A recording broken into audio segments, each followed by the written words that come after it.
ரொம்ப ஹெல்த்தியாக சிம்பிளான அதே டைம் ப்ரோட்டீன் ரிச்சான ஒரு ஃபுட்டு உங்கள் லஞ்ச் பாக்ஸில் பேக் பண்ணால் எப்படி இருக்கும் அதை எப்படி செய்யணும்னு இப்போ நான் சொல்கிறேன். ஒரு 100 கிராம் வெள்ளை கொண்ட கடலையை நைட்டே ஊற வச்சு காலையில் உப்பு போட்டு வேக வச்சு வச்சுக்கோங்க. இப்போ ஒரு குக்கரில் தேவையான அளவு எண்ணெய் ஊற்றி ஹோல் ஸ்பைஸை சேர்த்துக்கோங்க. எண்ணெய் லைட்டாக காஞ்ச உடனே இதெல்லாம் சேர்த்துக்கோங்க. ரொம்ப காஞ்சிருச்சுன்னா நீங்கள் இதை போட்ட உடனே கரிஞ்சு போயிடும், நல்லா இருக்காது. லைட்டாக எண்ணெய் ஹீட் ஆன உடனே இதெல்லாம் சேர்த்து வதக்கி விட்டுருங்க. இது கொஞ்சம் பொரிஞ்சதுக்கப்புறம் 1 ஸ்பூன் சோம்பு சேர்த்து வதக்கிடுங்க.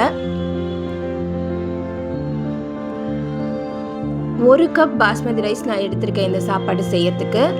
அதுக்கு 2 பெரிய வெங்காயம் சரியாக இருக்கும். அந்த 2 பெரிய வெங்காயத்தையும் நீல வாக்கில் நறுக்கி வச்சுருக்கேன், அதையும் இதில் சேர்த்து நல்லா வதக்கி விடுங்க. இந்த வெங்காயம் கொஞ்சம் வதங்கின உடனே 2 பச்சை மிளகாய் சேர்த்துக்கோங்க.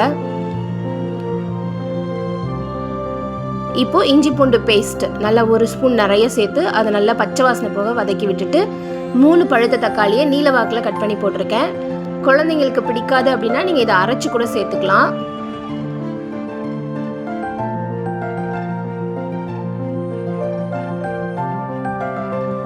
இப்போ இதில் தேவையான அளவு கல் உப்பை சேர்த்துருங்க.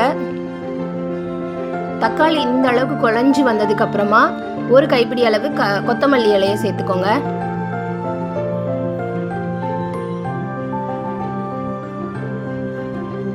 இப்போ நம்ம வேக வச்சு வச்சிருக்க கொண்டக்கடலையவும் இதில் சேர்த்துட்டு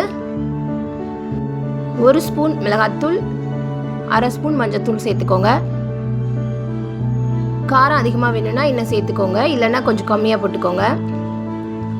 இதை நல்லா மிக்ஸ் பண்ணி விட்டுட்டு 1 கப் அரிசிக்கு 1.5 கப் தண்ணி ஊற்றுங்க. வீட்டு அரிசி எடுக்கிறீங்க அப்படின்னா 1 கப் அரிசிக்கு 2 கப் தண்ணி ஊற்றிக்கோங்க. இப்போ இது கொதிச்சு வந்ததுக்கப்புறம் நம்ம ஊற வச்சு வச்சுருக்க அரிசியை அதில் சேர்த்துட்டு உப்பு செக் பண்ணிவிடுங்க.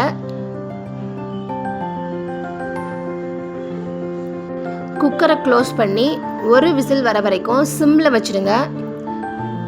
1 விசில் வந்ததுக்கப்புறம் கம்ப்ளீட்டாக ப்ரெஷர் போனதுக்கப்புறம் எடுத்திங்கன்னா இந்த மாதிரி உதிரி உதிரியாக சூப்பரான ஒரு ரைஸ் கிடச்சிரும். அவ்வளோதாங்க.